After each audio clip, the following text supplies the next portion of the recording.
Hi, everybody. Welcome to my homestead and welcome to my channel. My name is Jared. Today I'm talking to Tiffany Barker, Christian Zybarth, which he's come up on the channel a few times. He's a mutual subscriber. He told me I should check out Tiffany's channel because she went to the rededication of the St. George, Utah temple, and she had a pretty special experience there that would kind of fit in with my spreadsheet that I'm compiling of all these like visions and visitations and things like that. And I've noticed that temple dedications, and I guess in this case, a temple rededication, it's like a prime time to have spiritual experiences. Not that you're guaranteed to have a manifestation, but maybe don't be surprised. So, before we jump into that experience, Tiffany, what's your channel? Because she has a YouTube channel. Tiffany does a lot of things. Has like a lot of political activities going on, and then she has her channel. She's like Superwoman, from what I can tell. No, That's what it seems like. no, I'm just juggling a lot of balls. But someone told me once, don't drop the glass once. And I'm like, that's good advice. I like that. So I don't drop the glass, but I do drop a lot. Um, but yeah, so I do well, first off, I sing. I used to live in Nashville, Tennessee, where I sang country music out there for a few years. And so I had my channel like for music and things. And then I just felt really strongly to I think I mentioned this to you, Christian. I was giving, I mean, Jared, It's I okay. call you It's okay. Christian. It's a common mistake. I know, right? Um, I was giving out copies of the Book of Mormon, for years, like we all do. And I just kept feeling like if someone just gave me a 530-page historical document that's a religious text, I don't think I would read it unless I had like a manifestation to read it. And so I thought if somebody could kind of explain it to them that they would kind of understand it, maybe they would love it. And my children actually said, "Hey, Mom, let's come follow me." They said, "Mom, you should just record yourself reading it. So at night, instead of having to read to us, you can go like clean the kitchen or whatever you need to do." And I thought that's a good idea. And then I didn't do it. And then I went to the temple and, I was trying to consecrate my life last summer and tell the Lord I'm serious about overcoming this world. And I said, "What should I do?" And the Lord said, "I already told you what to do. You didn't do it." And it was this little Book of Mormon channel. So it's been a huge blessing for me. It's great because my kids will listen to it at night while I'm downstairs recording more or cleaning or folding laundry or whatever it is. The Book of Mormon is everything to me. And I think in these last days, it is absolutely prophetic. Yeah. And like Elder or President Hinckley said, it's more current than the evening newspaper, which is funny because I tell it to my kids and they're like, "What's a newspaper?" I'm like, well, it means something to us, the people that know. Um, anyway, so it's been great. And I've been able to do a few firesides and share my testimony, talk about the second coming or um, our true, authentic selves as children of God. I've given a couple of firesides to some youth groups, which has been great. And you have But those videos on your channel too, right? Because I do. it's not just Yeah. Book of Mormon, it's some of those videos too. Uh-huh. I have actually a music video that we did a year ago and a couple firesides. I haven't put them all up. I need to record a couple more. But yeah, they're on there too. So, and then this, yeah, the St. George Temple dedication I have on there. Yes. And I started to watch it, but then I was like, if I can reach out to her and she'd want to do an interview, I just want to hear it like raw Yeah. for the first time. Yeah. So, everybody, I'll put a link for her channel in the description box below. So please subscribe, support her, enjoy her content. And she may be joining us the second to last week of October when we come to Utah. We're going to have a free get together. Me, Troy from Last Dispensation, Jen from Christian Fire Poppy, and Rachel from Women in Priesthood. And if Tiffany's able to make it, she'll be there too. I'll let you know. So send me an email if you're interested, and I'll give you a time slot that you can come. It's going to be half-hour time slots. Um, and then one last thing. So you're in Utah, but you used to live in Tennessee. Yeah. Yeah. I'm in Utah now. So Are you originally from Tennessee or are you from? no, I'm from Utah. And then I moved out there to sing and then I came back. Okay, great. Oh. Okay, yeah. So the rededication of the St. George Temple already stood out to me. Just because President Holland was the one that rededicated it. And in the interview with KSL, he said a really interesting thing where he was like, yeah, all these temples that are being built, they're being built for large numbers of people to be having their temple experiences. And it felt like to me that this rededication was like really special. The St. George, Utah temple is like the longest operating temple in the church. You know, we had the Crone Temple, we had the Nauvoo Temple, but the Crone Temple went into the hand of other parties, and then the Mhm. Nauvoo Temple was destroyed. So the St. George Temple, for all intents and purposes, is the longest operating temple in the church. So that by itself is really special. It's the only temple that Brigham Young would have. Well, aside, okay, I'm going to take that back because he was there. Oh gosh, rocket attacks. I forgot to turn off my the thing.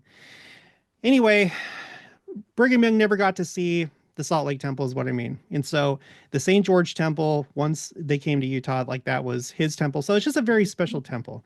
So without further ado, what was your experience like? What happened? Oh, it was amazing. I live in Utah County. I don't live down in St. George, but we were traveling through, um, and my kids had just played a softball tournament in Nevada. So we were driving back on Sunday. We went to church in Nevada, and then we're driving through. And I said, "Hey, wait," because I looked up when the dedication was, and I told my husband, I said, "Hey, what if we stop and try to get into a steak center?" And he's like, "Okay." So we just found a steak center, and I pulled up and I said, "Hey, we have 5 children. Our youngest was 3 at the time. So little ones, I think under 8 aren't supposed to go." And so my husband was awesome and he stayed outside for us. And I don't even know if we could get in because you have to have a ticket.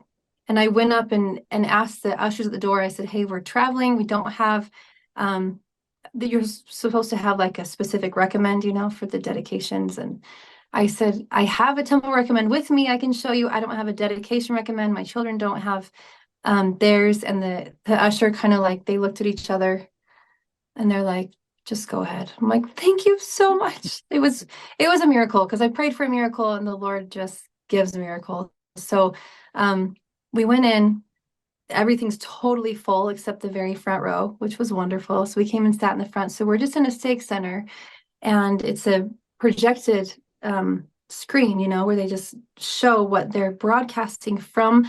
It was actually done in the temple in the huge, if you've ever been in these or seen it, what do they call them? It's like the The, big, the assembly room. yes, thank you, the assembly room. So Yeah, they have, those old pioneer temples, they have assembly yes, rooms similar to the Kirtland Temple, yep, and St. George is one of them. I've never been in an assembly room. I'd like to, but it was okay, so so that's where it cool. was actually like taking Yes, place. You were in the steak center. yes.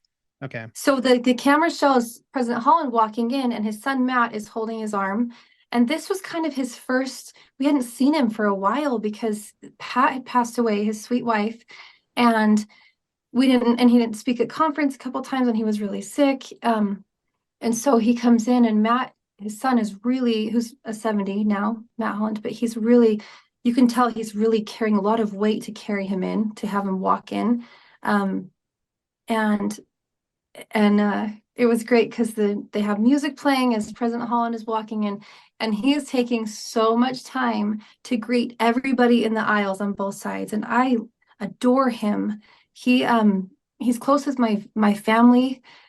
Um, he's been really great with my parents. They're good friends, and so I love him so much. Everybody Have loves you him though. met him?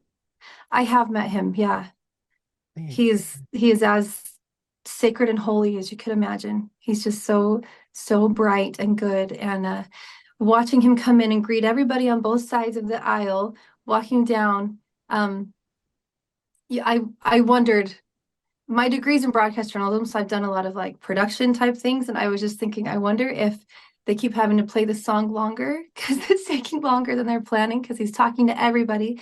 So he comes, sits on the front, and then all we can see is what the camera's showing. So it's just the podium pretty much, and then it will kind of show a shot of President Holland every once in a while. But it shows just the podium. And so there was some great speakers. The temple president spoke. He talked a lot about some of the pioneers that worked so hard for that temple and what it meant to them and how hard it would have been. He actually read some of the accounts of pioneers. That there's one that really stood out to me. Charles Lowell Walker is his name, and he read part of his journal where he had just trekked all the way across the United States to get to Utah. He planted fruit trees, he built his home, did all these things. And then he's sitting in general conference and hears the prophet Brigham Young call him to go down and settle St. George, which it was red dirt. And they thought we can't grow anything. I mean, he didn't know that at the time, but his journal entry says that he was looking out his window at his fruit trees who had yet to produce fruit. I love gardening, so this like speaks to me. So he's so excited. It's almost time that his fruit trees are going to produce fruit, and he has to leave. And so he just has this such solid faith and tells the Lord, like, I will do it. So he goes down to St. George, and they get to this red dirt area, and it was just beautiful to hear the sacrifices that so many made to build this temple after having sacrificed so much. That was beautiful. So he spoke, and Matt Holland spoke. He said that this temple on both sides of his family is like generations back, their family's temple. That they couldn't have a more sacred place for his family. Like that's where like many of them have like gone to get their endowments and be sealed. Yeah. And are the Hollands like from there, or is Yeah, that why? both Okay. sides. So Okay. Sister Holland and President Holland were both from, for generations back, St. George. So Okay. these are their ancestors that they're kind of talking about. Yeah.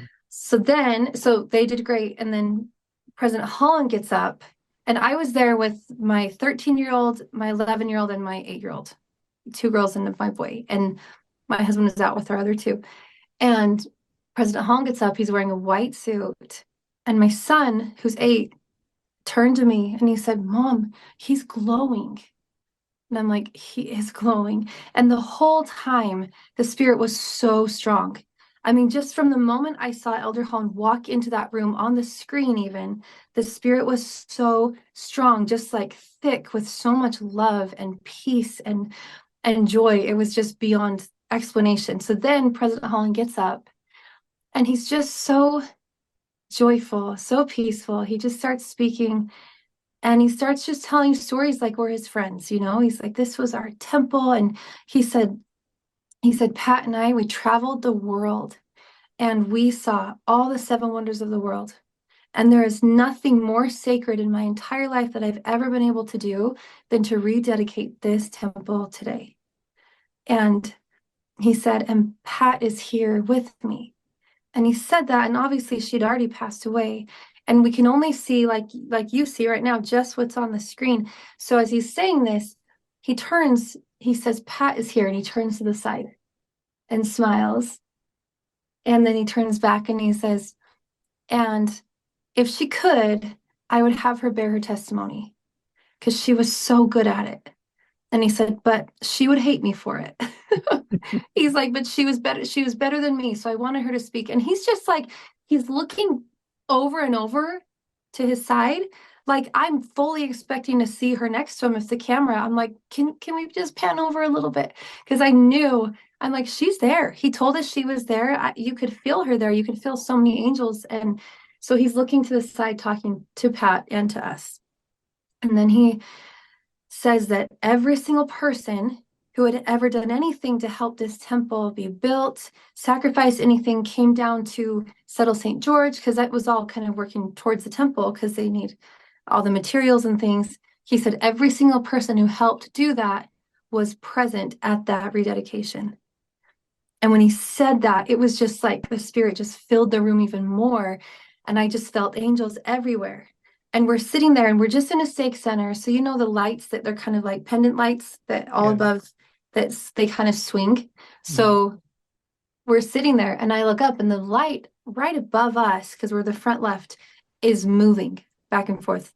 None of the other lights are moving. And I thought that's kind of crazy. And I said to my kids, I'm like, "Look at that light's moving." They're like, "I know, I keep watching it."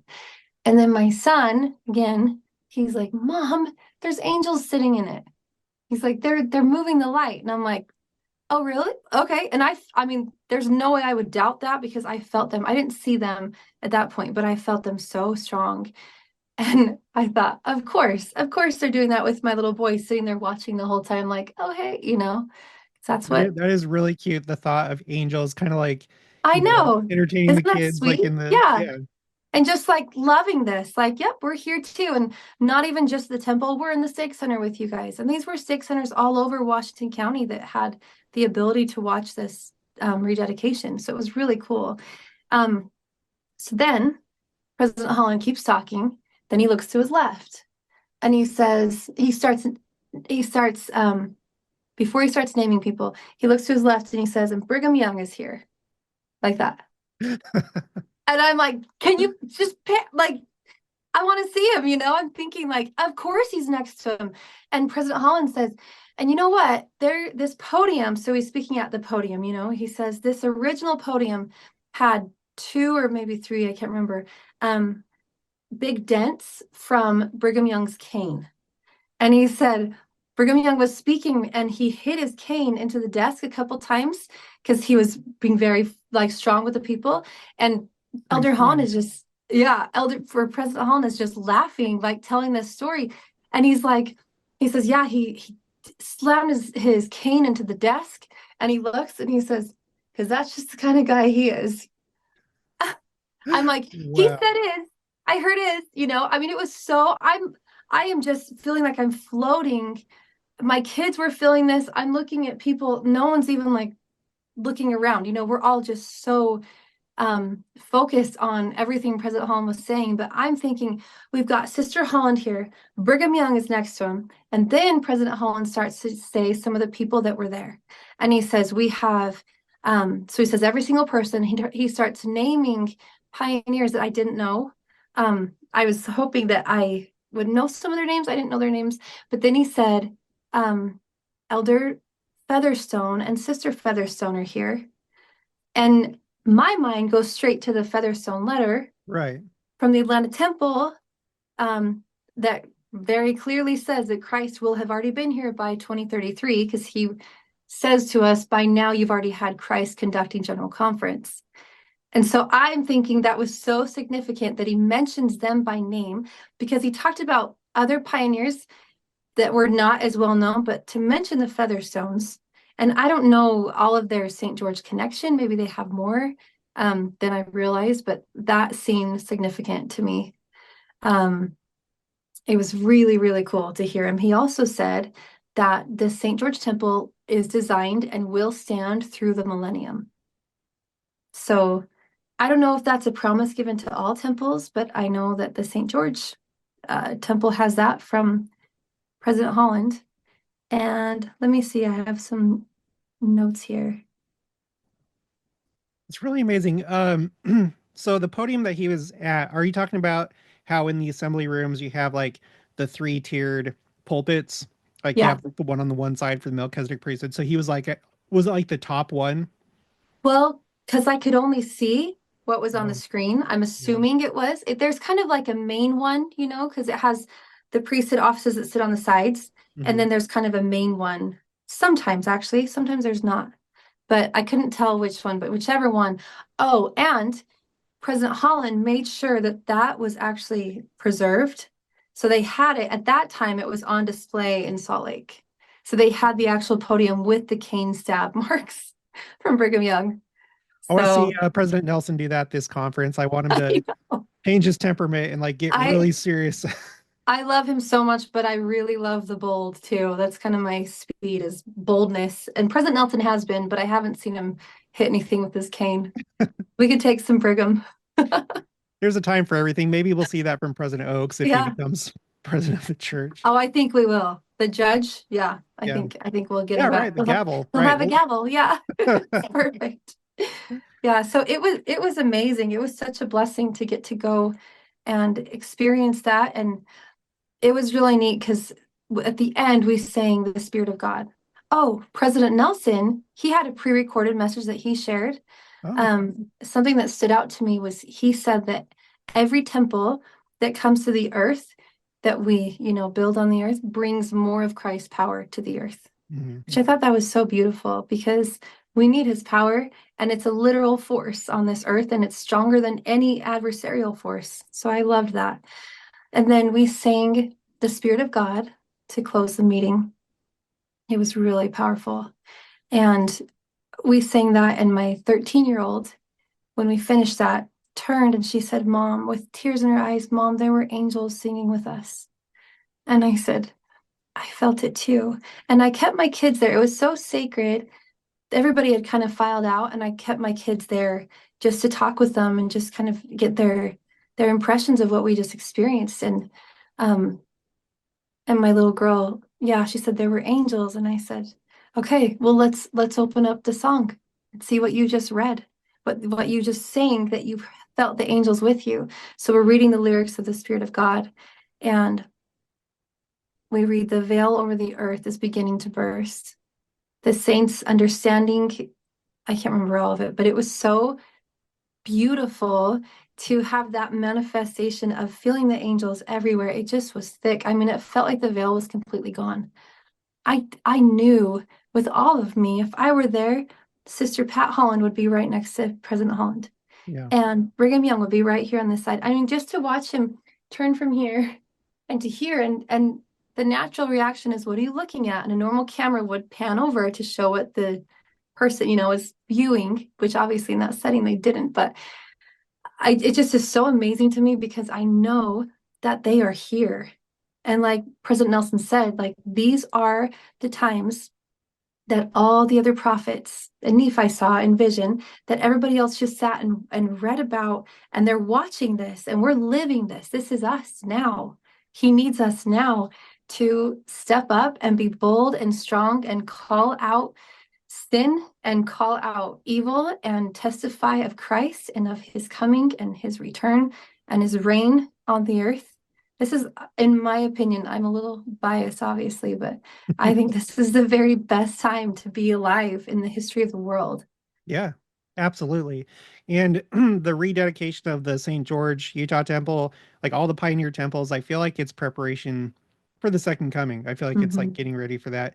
They would be rededicated at some point and renovated, but this time I think it's for that. Yeah. Um, and it doesn't surprise me the things that you felt and you saw. I don't know if you've had a chance to see my videos where I'm compiling this timeline of visions and visitations, but there's kind of like this like subcategory of temple dedications, and these are like, I don't want to say common because having an experience like that is rare. I doubt that I'll ever have that kind of experience, but um, so with the Kirtland Temple, there was an angel that came, and in one account, they don't say who it is, but in another account by Truman Angel, the architect of the Salt Lake Temple, he was there at the Kirtland Temple dedication, and he identified that angel that came, and it was the Apostle Peter, and he was sent there to accept the dedication of the Kirtland Temple.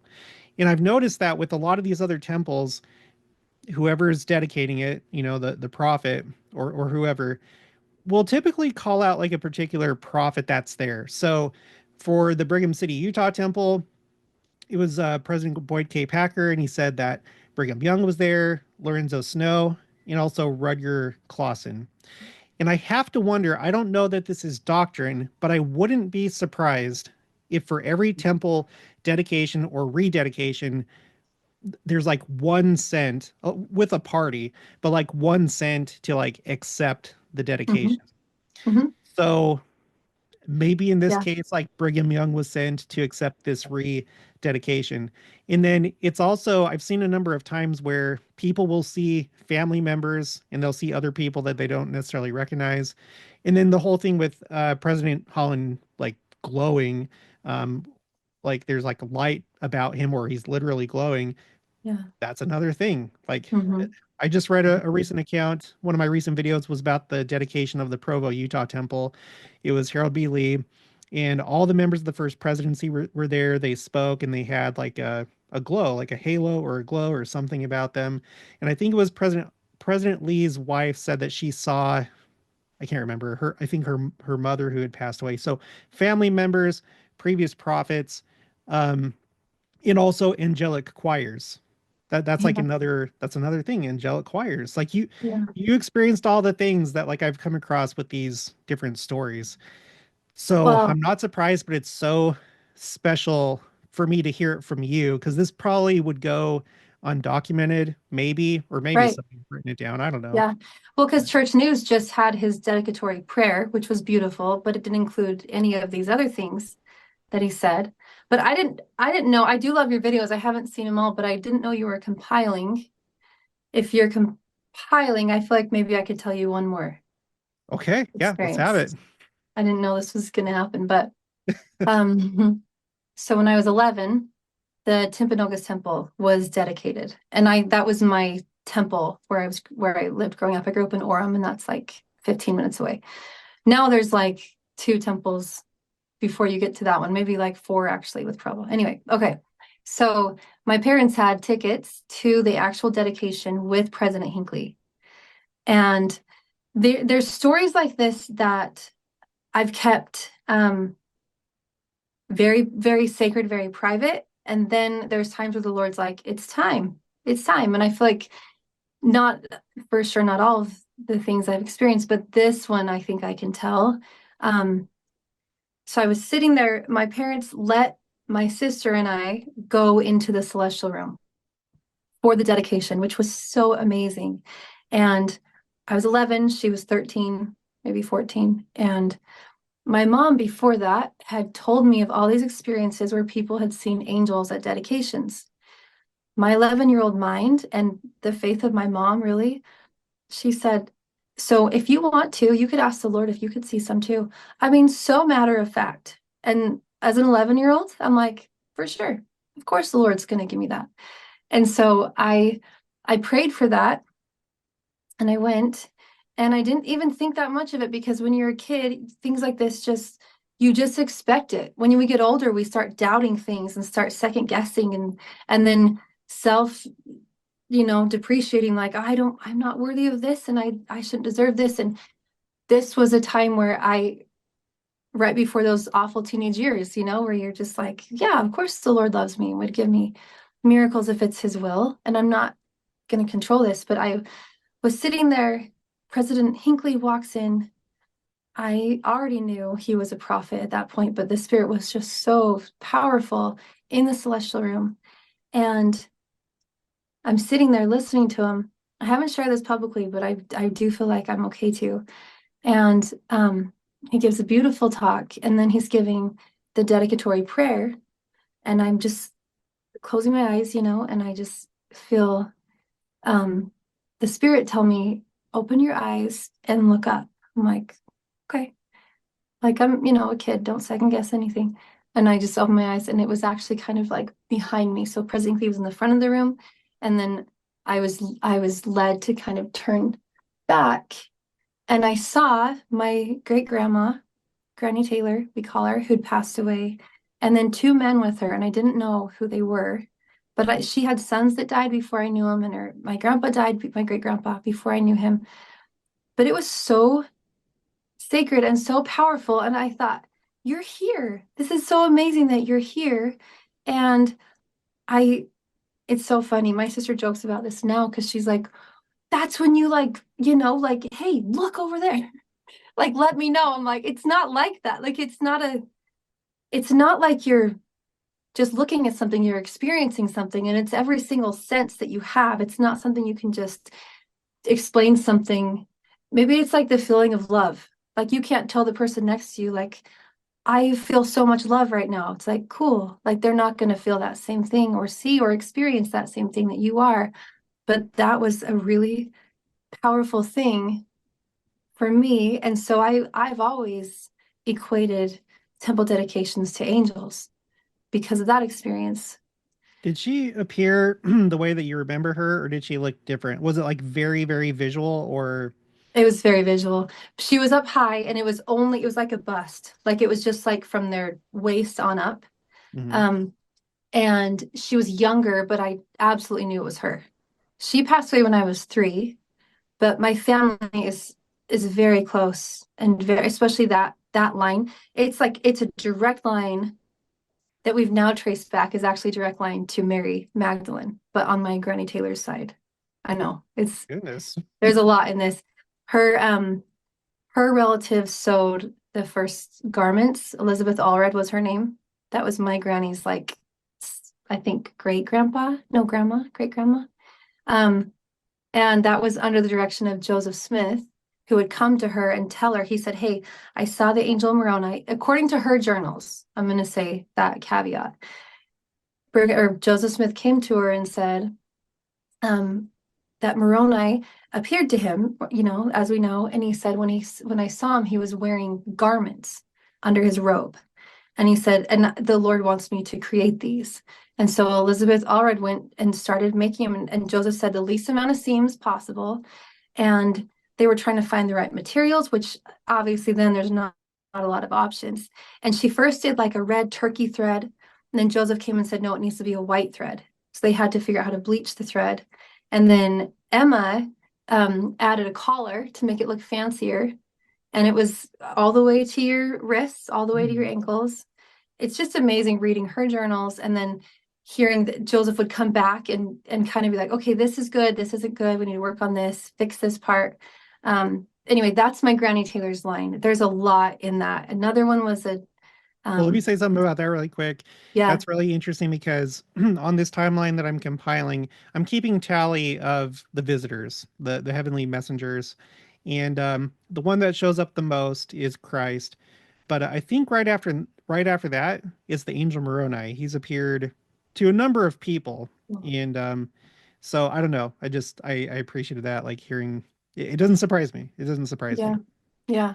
I just think that it hit me, in 3rd Nephi when Christ comes, and this is after his crucifixion, and he comes to the people, and they are so humbled and so grateful. And then Christ calls them his chosen people. And when I was recording the other night, this happens to me all the time. I know you have this too with having your channel probably, but I was recording and it was this thing that I was like a block that I didn't realize that I had in kind of limiting myself from feeling the Lord's love, because I put, like we all do, these parameters of like, but you didn't do this right, or you should have done this better, or you need to read your scriptures more, or you need to have all these other things more perfect in your life to feel that. And I think it was even a subconscious thing. And I was reading, and then Christ calls the people his chosen people. This is 3rd Nephi, I think 21. And then he says in the same verse, thou art chosen because of thy faith, because of thy belief. And it hit me like, when it's just like kind of like punches you in your soul, like a good punch. Soul It was punch is like right. that. Yeah, a soul punch. It was like that. And it was so powerful for me because I thought, well, I can do that. I believe I've had so many miracles in my life. I've survived a whole bunch of things that I should not have. And that's what some of my fires has been about too, is people have asked me to come share miracles.